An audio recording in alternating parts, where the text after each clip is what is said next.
And welcome back to Cottage Talk. This is our post-match show. It's going to be a review of the Moments of Madness, day after. Emilio is on with me. We're going to be talking about focusing a lot on the fallout of what happened yesterday, Emilio. We're going to be talking all about that. We also have some breaking news from the FA on Twitter from FA spokesperson. I'm going to be sharing that in just a bit. But before we do that, before I go to Emilio, as always, please do subscribe on YouTube and Apple Podcasts. And I just want to mention that we're just going to be going for about a half hour on this show. Emilio has some things to get off his chest. I still do as well. And like I said, we're going to comment on the breaking news that we just saw on Twitter in just a bit. But before that, Emilio, I'm going to go to you first. You and I have talked off air that we're going to focus more on the Moments of Madness, which is fine. I want to get your raw reaction to what happened. Obviously, we could talk a little bit, if you want, about how Fulham played before the Moments of Madness. And I'm calling moments because it's not just one, it's several, that if you encapsulate everything that happened. So I'm going to go to you first. Just give me your opening thoughts, Emilio. Look, I've been away the last few days, so I flew back into the UK earlier this afternoon, and watching a game abroad, getting, obviously had time to, I was on my own with my wife, and I was watching a game, and 70 minutes in control, deservedly leading, maybe should have been 2 goals up, and then suddenly just all hell broke loose, to be honest. And I think nobody could believe what they were watching. But to be honest with you, just watching it live at the time, that behaviour was unacceptable. I can't condone that type of behaviour by members of our club. To be honest, as far as I'm concerned, Marcus Silva and Mitrovic, you cost us that game yesterday, and I want you both to apologise to the fans that travelled up there and made time and effort and spent a lot of money to go and cheer the fans on. Fulham fans, I've seen a lot of commentary from Fulham fans on Twitter, saying, well, referee this, referee that. That's bloody shit. As far as I'm concerned, I don't normally swear, Russ, but that's okay. It's not good enough that your manager and your top scorer, and will probably be our record goal scorer at some point, behave like that in a global stage, in a quarter-final of an FA Cup, with a semi-final beckoning, and you behave like that. That's disgusting. I was embarrassed as a Fulham fan yesterday watching that behaviour, and I don't care the circumstances leading up to it. Referee this, referee that, VAR decisions. You do not attack referees, whichever player you are, whichever manager you are. Whether you're a good manager or a bad manager, whether it's a Fulham manager or a Liverpool manager, I don't care. Big clubs get the decision, small clubs don't. You do not treat officials in that way. And as far as I'm concerned, whatever punishment the club gets, Mitrovic gets, Marco Silva gets, I hope it's significant and they learn from it, because I can't condone that behaviour. I was embarrassed last night. And to see our club dominating for 70 minutes on the world stage and getting a lot of plaudits to suddenly 2 to 3 minutes of madness, we were an embarrassment to the world last night after those incidents. And I can't accept that. I was disgusted, to be honest with you. Okay. Well, Emilio, it's been 24 hours for me, and I did a show literally 10 minutes after the match ended, and it was difficult to do, but I wanted to do it. I want to get a lot off my chest. And it's funny because I thought I would feel a lot different 24 hours later. I would calm down from that, but I don't think I have, Emilio. I think I still feel similar to you, meaning that I've seen all kinds of commentary coming from England about this incident. And it's funny because we all want Fulham to get more recognition in the media. I know I do. Not this way, my friend. The fact this is one of the only times I can remember that Fulham are getting more notoriety than Manchester United, but for all the wrong reasons. And I think that's the disappointment that I have.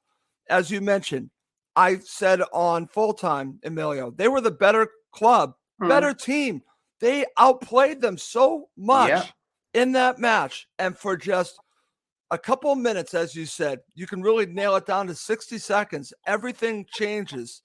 And that to me is just something that is hard for me to stomach. I can stomach a mistake. I can stomach what William did. Okay. I can live with that. I can live with that. We can all live with things happening. It's what happened after that. Yeah. Like you said, from Marco Silva, from Alexander Mitrovic, it's unacceptable. It's just not what we should be expecting from our club. And I've said this, and I'm going to say it again, Emilio, before I go through and read the comments that are on Twitter, the actual statement that's on Twitter from FA spokesperson. I'm going to read it because it's pretty damning. Let's just leave it at that. I'm going to just go right here, and I'm going to answer the question that I asked yesterday. I want your thoughts before we go to this. Should the club consider taking action against Silva and Mitro? And I'm going to say yes. I said it yesterday. Someone actually put a comment on the show saying this, and my initial reaction was yes, they should. I don't know what that entails. If you're asking me to really break down what I think it should be, I think it should at least be a fine, Emilio. Some kind of message has to be sent to Mitro and also to Marco Silva. If the club feels that they need to do more than that, so be it. I agree with you. I think the club should have Marco Silva and Mitro both apologize on the Fulham website, on Twitter, on everything. I think they should do that. So there are several things that I think the club should do. The club should take action here, Emilio. Do you agree with me? 100%, 1,000%, 1,000,000%, as far as I'm concerned. I don't care. Whenever Marco Silva promotion last year, great brand of football. We've done excellently this season. Mitrovic with all his goals last season and every season for us. But we're all human. We make mistakes. These guys have made mistakes in the last 24 hours, and they have to apologise for that. That behaviour is unacceptable. By not apologising and the club not taking appropriate action entails that basically it was acceptable what they did. Forget the fact that decisions didn't go their way. That's life. In football, things don't always go in favour of the smaller clubs. We know that, and we've suffered off the back of that many times. That doesn't mean it's okay to go and push an official, isn't it? It's not okay to tell an official where to go. If you don't like the official, he doesn't make the right decisions. There's a time and a place to take action, not in a world stage during the middle of a game when you're leading 1-0. You've got the world watching you on the TV in the stadium. You've got kids watching. Fulham Football Club, it's okay for kids to watch that behaviour from your two leading figures at the club. No, it's not okay. So I want the club to take action. Whatever that may be, probably be a fine, but the club has to stand firm here and say no one is. I've said this before. Nobody is bigger than the club. Marco Silva is not bigger than a club. Mitrovic is not bigger than the club. The club will survive beyond these two people. So by not taking action, it means basically the club have accepted what they did was okay, and I don't agree with that. I'm bitter, and I will be bitter until appropriate action is taken. And if anyone is on the show now thinking it's okay that what they did, you're a disgrace to the club as well. Okay, very good, Emilio. All right, and we're going to be talking about some of the talk that's been in the media today about what they believe is appropriate. There have been some wide variety of opinions on how long Mitro's ban should be. But I'm going to now go and I'm going to share this with everyone who's watching live and yourself, Emilio. The statement that's from FA spokesperson on Twitter, and it's everywhere now. So hopefully, if you haven't seen it, you can see it on the show. So I'm going to be sharing this with everyone right now. And I'm just going to go through it. Here it is. This is from the Twitter account FA spokesperson. Regulation and discipline update. Fulham, Marco Silva, and Alexander Mitrovic have been charged following the incidents that took place in or around the 72nd minute of their tie against Manchester United in the FA Cup on Sunday, March 19th. It's alleged that Marco Silva used abusive and or insulting words and or gestures and or behavior towards the match referee, that he used abusive and or insulting words towards the fourth official prior to his dismissal, and that he also used abusive and or insulting words and or gestures and or behavior towards the fourth official after being sent off. It's further alleged that in throwing a water bottle in the direction of the assistant referee, his behavior was improper. the FA has claimed that the standard punishment which would otherwise apply for Alexander Mitrovic for the sending off offense of violent conduct that he committed towards the match referee is clearly insufficient. In addition, Alexander Mitrovic's behavior and or language was allegedly improper or abusive and or insulting and or threatening following his dismissal. It's also alleged that Fulham failed to ensure its players conducted themselves in an orderly fashion. Okay, Emilio, that's a lot. Give me your thoughts on what I just shared. Good. That's what I say. At the end of the day, it's the FA have gonna, Marco Silva, disgraceful, right? I know he's got a hot temper, and sometimes we're not the soft Fulham team that we were for many seasons under Parker and previous managers.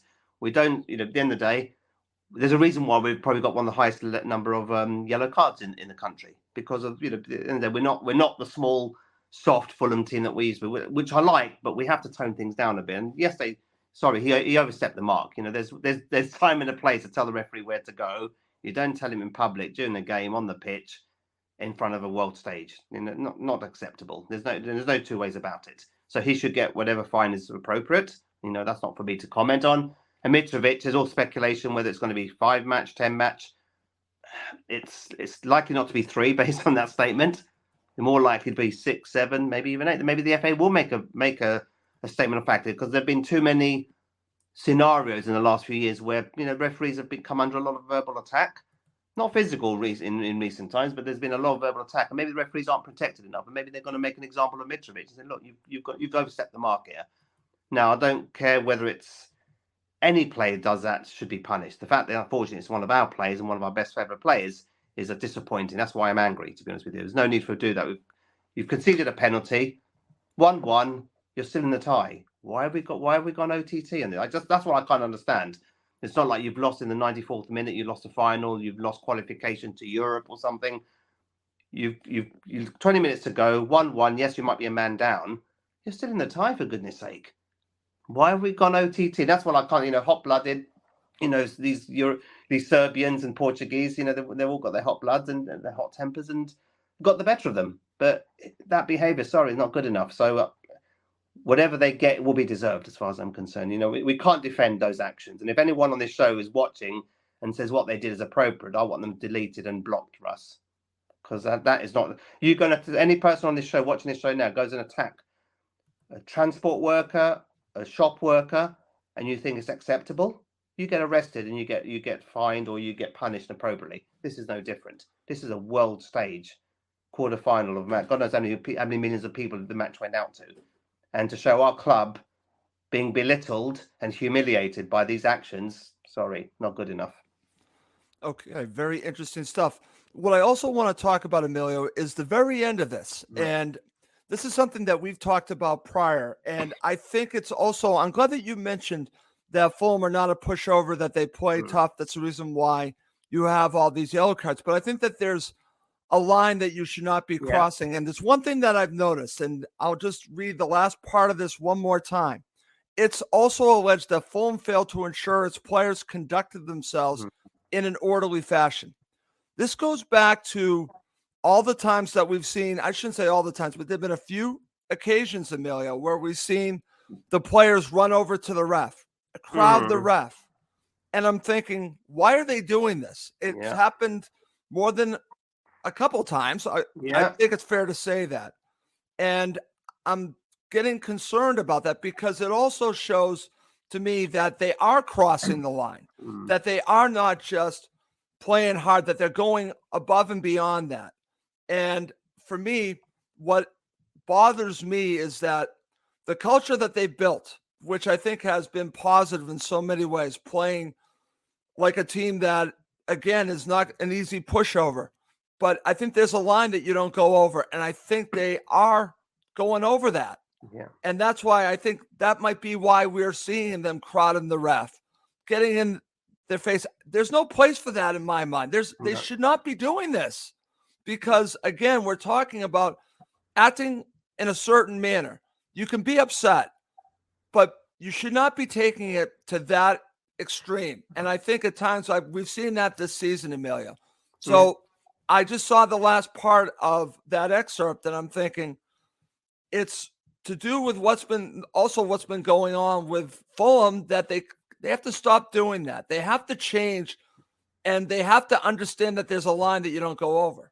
Yeah. And the thing here is, it's that the club didn't do enough to stop that. Actually, when you've got your manager actually at the forefront and the one that actually kick-started things off, what hope have we got? Who else can come in? Tim Ream. I saw Tim Ream coming in a little bit late to the party, trying to calm things down. But that's why I'd like an apology, an explanation. Forget the fact that the VAR decisions first half didn't go our way. We know that shouldn't interfere with the likes of Marco Silva and Mitrovic taking physical action in something or verbal action. That's verbal abuse, physical abuse. That's not acceptable in any workplace, let alone football, when you're being watched by millions of people globally. Sorry, it's whoever condones that, I'd like to have a private conversation with them, because that's, you're effectively saying it's okay to verbally abuse or physically abuse an official. That's not right. That's not right. No, it's not right. I want to share this comment from our friend Steve Reynolds, taking it a little bit different direction. Whilst I agree with the comments, it's not a fair playing field with regard to the top 6 teams. I'm not going to disagree with what Steve's saying here, but we need to separate, I think, Emilio, the actions of what Silva and Marco did compared to this. We have a right to talk about this. Yeah. And I'm going to mention this, and Steve and I talked about this off air. After I watched it back and had 24 hours to really look at it, Fulham have a good argument for 2 penalties in the first half. Yeah. They absolutely do. Yeah. Is it because that Manchester United, that the top 6 teams get the calls and we don't? There's an argument to be made. Yeah. However, you need to be acting professionally and not going over the line. So whereas I understand where Steve's going on this, I'm not disagreeing with him. No. We have to look at the actions of Fulham. You need to act properly, and they did not act properly, Emilio. Exactly. And Steve is spot on. The top 6 teams do get the decisions. That is fair. No one's disputing that. It doesn't make it right to go and physically and verbally abuse those officials. That's my point. Whoever you are, whether you're Fulham, Brentford, even Man United, you do not take that level of action into your own hands, which is why they're going to be punished heavily. The club should be fined heavily, and I also like to say with the club should also fine the coach and Mitrovic appropriately as well. So but taking no action means it's acceptable, and other players will continue to will do the same. Exactly, Emilio. That's why they need to take action. I'm going to share some comments. I don't mean to jump in, but I want to share these comments. This is from our friend Wayne Walden. I've been a Fulham fan for over 40 years now, and I've never seen this happen at this club that I love. Good comment. This is from our friend Chris Goodwin. Very interesting comment from him. He is a Liverpool supporter. There needs to be a new directive from next season to stop players approaching the referee in great numbers, as kids will see this and copy it on Sunday football and insult local refs. Great point by Chris. I'm with you 100% on this, Chris. It sets a very bad example. Yeah, absolutely. And this is the thing. It's unfortunate it's happened at our club. But the fact it's happened at our club doesn't mean we can defend their action. That's my point. I was humiliated by what I saw. I was embarrassed by what I've seen. And Wayne, like yourself, I've been watching the club for over 40 years myself. When have we ever seen this in any club happen frequently, but let alone Fulham Football Club? That's why I'm just humiliated. I'm lost for words what I saw yesterday. So take action, FA, Fulham Football Club, take action. And, it's unfortunate. The biggest fines possible, the biggest bans possible, they won't do it again, to be honest. It's unfortunate I'm saying that. I don't say, Mitrovic, you get off scot-free this time, but don't do it again. No, you've done it. You pay for it. And if it means a 6+ match ban, so be it. That's it. We have to move on. And that's where I want to go now, Emilio, because it's easy to write off the rest of the season. I've seen others already do this. So I want to now talk about the fallout. We're talking about what we think is going to come down to Fulham's best striker, Alexander Mitrovic, to Marco Silva, what that could mean. And we're also not mentioning, but let's mention it now, Willian's going to get a ban too. Mm-hmm. So we're going to be dealing without Willian for some time. We're going to be dealing without Mitro for some time. They're going to come back from this international break. with winnable matches. And they're obviously going to be without Mitro and Willian. But I'm here to say that you could take this negative that we're dealing with right now, and Marco Silva can do all the right things and say the right things and take action to make sure this doesn't happen on his watch again, and take personal responsibility. Hopefully both take personal responsibility. It sounds like that Marco's already done that a little bit in his comments after the match. I'd like to see a little bit more from him. But more importantly, get it through to your club. Go through this and then move on, because there are winnable matches. I don't want to throw out the rest of the season, Emilio. There's still an opportunity to do something special. They can take this negative and turn it around.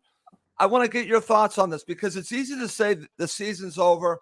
They're going to struggle. Thank God we only have 39 points. I've seen that. Okay. But why should we settle for 39 points? Why should we settle for 10th? They need to continue to play. They need to turn this sucker around. And look, the season isn't over yet. How many games we've got left? 11. I think it's 11 games we've still got to play. So there's a lot to play for, right? European football still out there for those who think it's the right thing for the club. There's still opportunity to get into European football. I don't think we will. I think we have tailed off in recent weeks. But at the end of the day, Mitrovic hasn't been himself the last 2 or 3 months. I thought yesterday he had a good first. I thought he looked quite good yesterday. He was in the right place to score the goal. Should have had a couple of penalties as well in the first half. Great save from De Gea with a header. So to be honest, Mitrovic was involved yesterday for obviously the right and the wrong reasons here as well. But excuse me, I've got a bit of a cold from while I've been away the last few days. But look, we've played without Mitrovic, for the last 2 or 3 months. Right. And we've had some good results without him. Especially we can regain the form at the turn of the year when we beat Palace away, Right. Southampton, Brighton, Chelsea. A bit more fight, a bit more grit.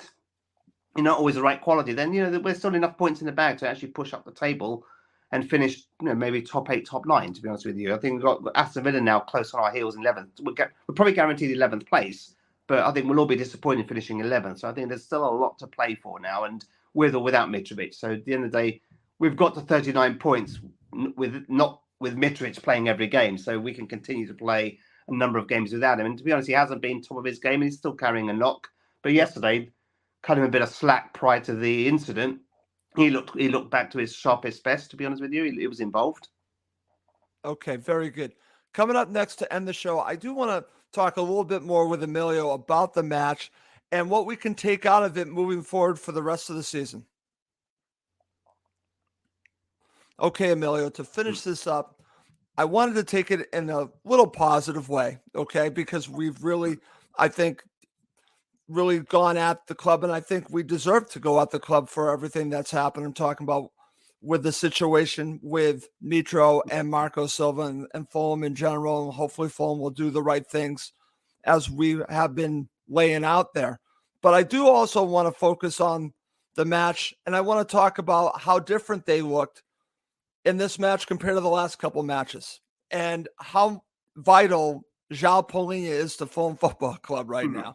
Because, Emilio, you watched it with me. I thought Fulham had a very good chance to win this because you were adding João Palhinha, you were taking out Casemiro, and they looked toothless. Yeah. Manchester United in the middle of the pitch. Now, I know you're not the biggest fan of Harrison Reed, but let's give Harrison Reed a little credit. Yeah, he played very well. Yeah. Played back in his familiar role. Then you have Palhinha doing what Palhinha does, and it's a domino effect all over the pitch. And then you have William back on the left, working with Jedi. It all seemed to be flowing. It reminded me of why Fulham are where they are right now. They looked like that team, Emilio. They can play with Manchester United. They can beat Manchester United. So I know we're focusing on the fallout and everything that happened, the moments of madness, but there are some positives to take out of this.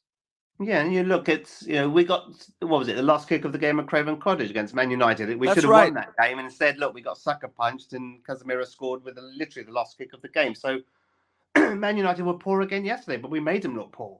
Exactly. That's been my point, Emilio. We played with high press throughout the game. we went out. They were determined to win the game. I think the fact that it was a one-off game, not two-legged type of game. I thought, you know what, nothing to lose. All the pressure's on Man United in front of their home fans, and we took the game at them. You know, the Luke Shaw incident. You know that. Why did that not go to VAR? Why did? And that's probably where Marco Silva's coming from. You didn't even get to VAR, and then basically one moment about at the end of the day, let's look at why did we concede the goal, the ball early in the lead up to Man United's penalty? Right. That's a separate matter. But we were dominant for 70 minutes. Diop coming back into defence we felt more secure. Immense. More, he was immense, wasn't he? He was a leading figure in that back four. And overall, how many saves did Leno need to make? He wasn't tested at all, to be honest with you. And the fact is, 1-0 up. And also the other incident, I think when Mitrovic got his back of his heel got kicked. There were two times.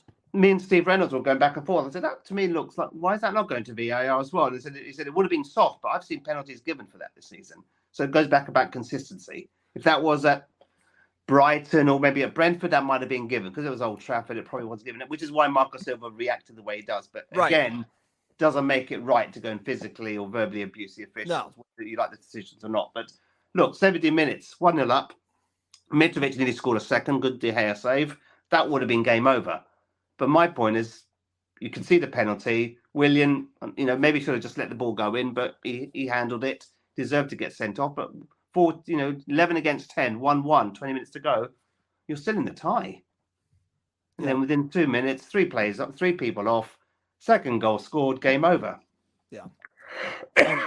Chris basically sums this up very well, our friend Chris Goodwin. Sadly, the madness events will overshadow the first 72 minutes where Fulham were the better side and deserved to be leading and heading to a 1-0 win. Now, to be fair, that was going in the back of the net. That was going in the back of the net until William did what he did. Let's be fair there. Yeah.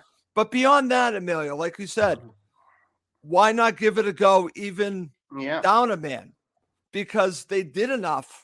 They deserve to be where they were. They deserve to be up 1-0. Dare I say they deserve to be up more than that. Exactly. So that's what I'm taking out of this. I am upset at how it all played out with the madness. But I'm also looking at how far this club has come under Marco Silva and the players. Because I've watched them play at Old Trafford several times. Emilio, those first 72 minutes might be the best I've seen. It's obviously going to be different for you because you can go back much further. But for me, that's the best I've seen them play at Old Trafford for those 72 minutes. Yeah, it's a great, it was a great performance, and they were there for the taking. And we took the game at them. We made them struggle. Look at even the corner count. Look how many corners we had in the lead up to that goal. In fact that it took sending off for Willian, albeit they would have scored from that had he not handled the ball. Right. Mitrovic being sent off for them to score a second goal straight after the third goal in injury time. So you could argue Man United only won the game because they were playing with 2 extra men. And that was my point as well. It's Marco Silva, Mitrovic. Thanks to your actions, you've lost us this cup tie. And that's why I can't accept that. At the end I want an apology. That's why I want an apology from the club. However good or bad a player you are or a manager you are, doesn't mean it's appropriate to do what they did. And it's just disappointing. And Chris is right. That 2 minutes of madness has overshadowed 70 minutes of dominance on a world stage, a great stadium. And, we should have gone away with a victory playing Brighton Hove Albion and a winnable game to get to the final at Wembley. So it's it's just incomprehensible, to be honest with you. I can't explain. I understand that, my friend. And listen, I want to thank you for spending this half hour with me. At the last moment, you decided that you had enough time to do this, and I'm glad that you did. And again, I caught you at a moment's notice to come join me. So thank you so much for doing this, Emilio. And I know it's difficult to talk about, but we say this all the time on Cottage Talk. We feel better after doing shows like this. I got to tell you, I feel better doing this. I do feel better because we got to get it off our chest. Now I've done it twice, so I feel much better, and I hope you got something out of doing it. Yeah, let's put a poll out there. Let's ask the fans, whether they think it's appropriate for the club to be, the 2 questions we've asked on the show tonight. Because I'd like to see what the reaction is. Because it doesn't matter how good or bad, like I've said, that there's certain places where you can do certain things and others you can't, and that in the public spectacle, you don't behave like that. Okay, so I will actually put out a poll. Yes. Whoever you are, whether you're Fulham, Brentford, Man United, fans, if fans go and attack a referee, official, do you think the fans are going to say, oh, get away scot-free, you don't do it again? They'll be banned for life, or they'll be banned for 2 or 3 years. Why should the players and managers have different treatment? You've attacked verbally and physically, you deserve to be punished, whoever you are. There's no question about it. That's the law. It's inappropriate. Sorry, it's inappropriate. Okay, very good there, my friend. All right. Well, I'm going to wrap up this show. As always, please do subscribe on YouTube and Apple Podcasts. It does help other Fulham supporters find us. Well, that's going to do it for this episode of Cottage Talk. For Emilio Danello, the Fulham Shadow, I'm Russ Goldman. Thank you as always for watching and listening to Cottage Talk, now part of the talkSPORT Fan Network.